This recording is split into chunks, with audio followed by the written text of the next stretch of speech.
Marlene from Building and Decor, and I'm so excited to have a very special guest with me today.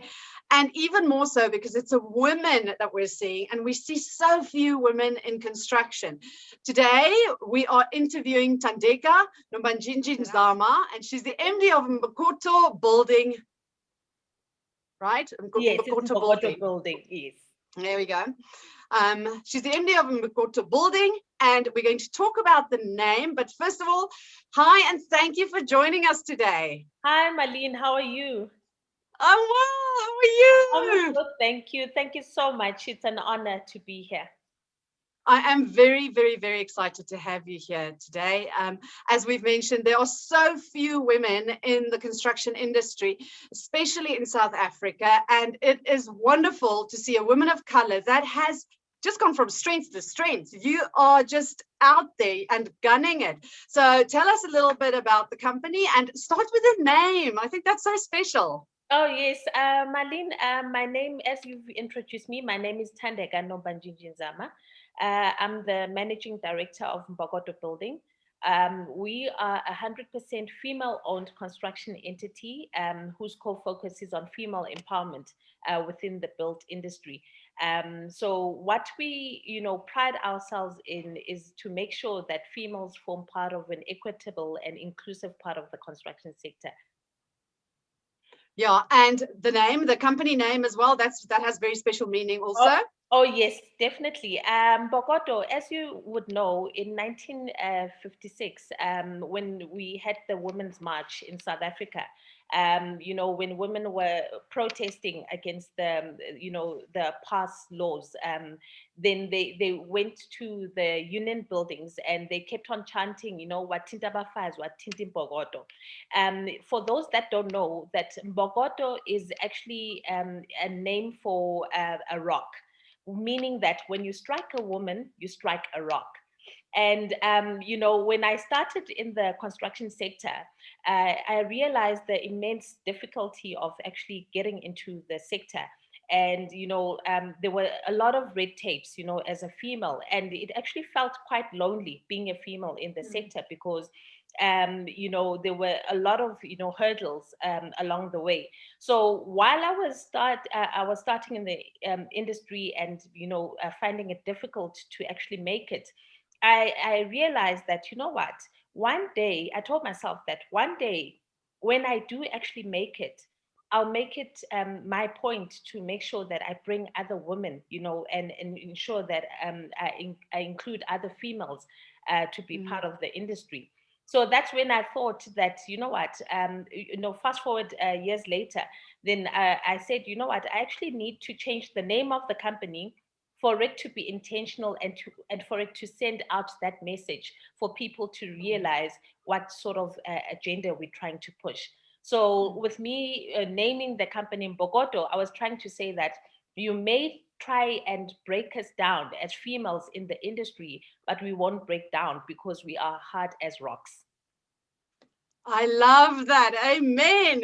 And you touched on something super important. That's what I'm so excited to interview you, is that it is very lonely for women in the construction industry. Yes. What have you found? Because you've done hundreds and hundreds of millions of rands worth of business. You've done RDP projects, civil projects, etc. You've worked with big companies, you've rolled out massive projects. What have you found has been the biggest challenge, apart from the loneliness of being obviously an entrepreneur and then in this space also, but the biggest challenge that women still face today on construction sites and in the industry?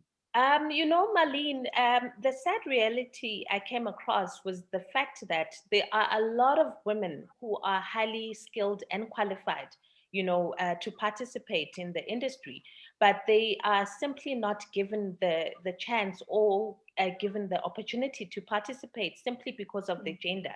So hence I put it, upon myself and said, I'll create a company that will be pro-women and will be unapologetic about it. And in terms of our, when we hire our staff, we actually prioritize females.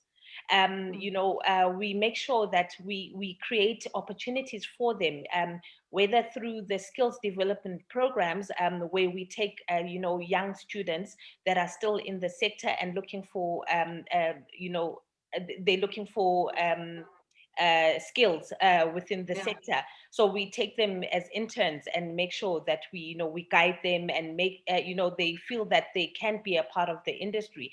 Because most young women, they've actually, commended me for what I've created, because they've said that, we've done our studies, but unfortunately, we're not getting the opportunities. Simply because of our gender.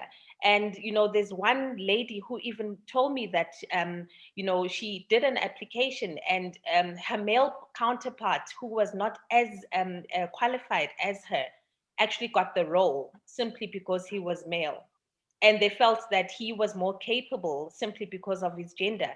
So I always feel that it's important for us to make sure that when we want to speak about an agenda, that we are the first ones to do something about it. We can't keep on crying to say, government needs to do 1, 2, 3, or 4 for us, and we are the ones who need to bring about change, as individuals. So you have specific programs at play at the moment. So you've got specific training programs and upskilling programs. Tell us a little bit more about those. You've got the internship and? Yes, we've got the internship, then we've got the skills development program, where we do an intake of females, either not in the sector or have ambitions of being in the sector, where we train them they do skills development programs with us, and they actually get CETA accreditations at the end of the program. So yes, they do different things such as plumbing or your electrical training, and training in plastering, and all sorts of different skills within the construction sector. Do you then take them into the company, or would it be some of them would stay and some of them would leave, or so they'd start their own business? So it's very much about just getting people into the industry. Yes, it's more about getting people into the industry, but when we actually do get other projects, then they are first in line in terms of them getting considered. So they form part of our network of ladies who are within our skills training programs. So they form, they become one of us, and they get, opportunities first in line. I love that they become one of us. I think that just talks to your whole mission, isn't it? Around changing the narrative and around gender equality in this space. So yeah, what is your philosophy? I think that you're so beautifully eloquent in what you're wanting to do. So what is your leadership philosophy as a woman in this space? Okay, my philosophy, I've always said this, because, when we started Bogota Building, everyone was like, oh, okay, are we against men or something like that? Are we feminists? I said, yes, we are proudly feminist, but we are not against men. We love working with them, but we felt that we had to do something abrupt in order for them to actually recognize us, and for them to realize that we're fighting for them to include us in the industry. And I feel that if we unify as females, that's how we'll be able to grow, and that's how we'll be able to get, somewhere in life. So, I'm all about lending out a helping hand to others, and whoever I lend out a helping hand to, I ask them to do the same for others. And that's how, we can make sure that, we're able to get all of these things passing on from generation to generation. So, my biggest dream is to see one day, our children not having to fight the way we have, as much as, our forefathers and foremothers have. And, I feel that, we need to always put it upon ourselves to make sure that we try and bring about change in whatever smallest way possible we can. I love that. The philosophy of paying it forward, but also stopping the generational poverty gap, stopping the generational lack of skills, and just saying, well, let's all get in there and let's all help each other out. Yes, absolutely. So what's on the cards for you going forward? You said that you've just come off a nice big project and launching into the next one. Yes, I'm looking forward to, obviously, we're not where we would like to be. I'd like to see more females, not only through Bogota. I would love to see, I would love to challenge other construction companies to see, if they could try and adopt, the structure that we've adopted by, ensuring that they include females. And by including females, we're not only talking about work that is not labor intensive. You'll be, surprised how many females out there are very skilled. We've got a lot of female bricklayers, a lot of female plasterers, and most people feel that those ladies are normally not able to carry out such work because of how labor intensive it is. But that is not the truth of the matter. We see them every day carrying out that work, and with so much precision, and they've got the most beautiful work ever. And normally they say with females, we whatever we do, we actually make sure that we do it correctly. So we always make sure that in terms of quality and everything that we deliver it with pride.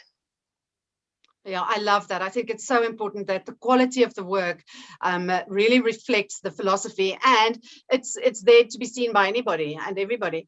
So if people are wary, I presume that people would be a little bit wary to have women on site. Have you found that? Yes, it's all the time, all the time. People are very wary.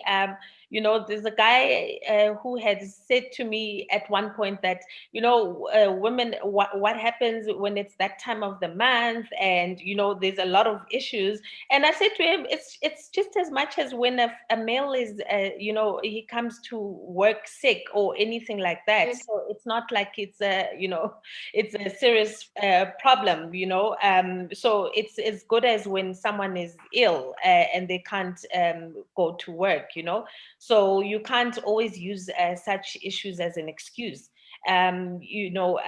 Capabilities should be addressed or measured on what a person can actually do, and not measured based on someone's gender.